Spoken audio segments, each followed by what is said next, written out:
به نام خدا. برگ سبزی است تحفه خانم آبیاری. خانم آبیاری، اصل خود گم کرده ای، از لر بیابد زنجری. چون زن لر چون تو نباشد، شأن او خود باوری. آر کن زین حرف مفت و خویش را اصلاح کن.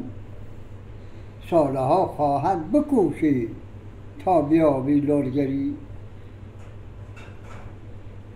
صورت زیبا نباشد اصل زن در زندگی. اصل زن سیرت نماید، زشت را زیباگری. خود بهار خود خزان کردی به این گفتار مفت. خار کردی خویش را غافل که از بازیگری.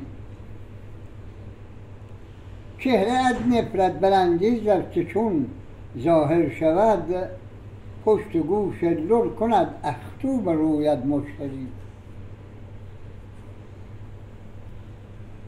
گر تو را باشد اروپا آرزویت لخت گشت، زن لر چون تو نباشد منطقش لختیگری.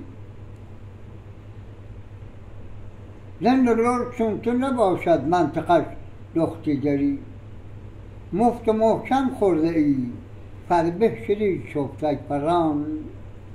حتی که حرمت به لر کردی تو از خود باوری. یک زن لر چون تو کی بی بنده بار و خودسر است. حتی که حرمت به لر کردی چرا از خودسری. زن لرها زن تو و زن لرها زن تو هم زن، حیف باشد گفتنش.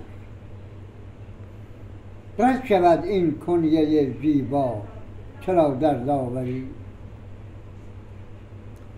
صورت از آیینه کی زیبا بگردد چون پری.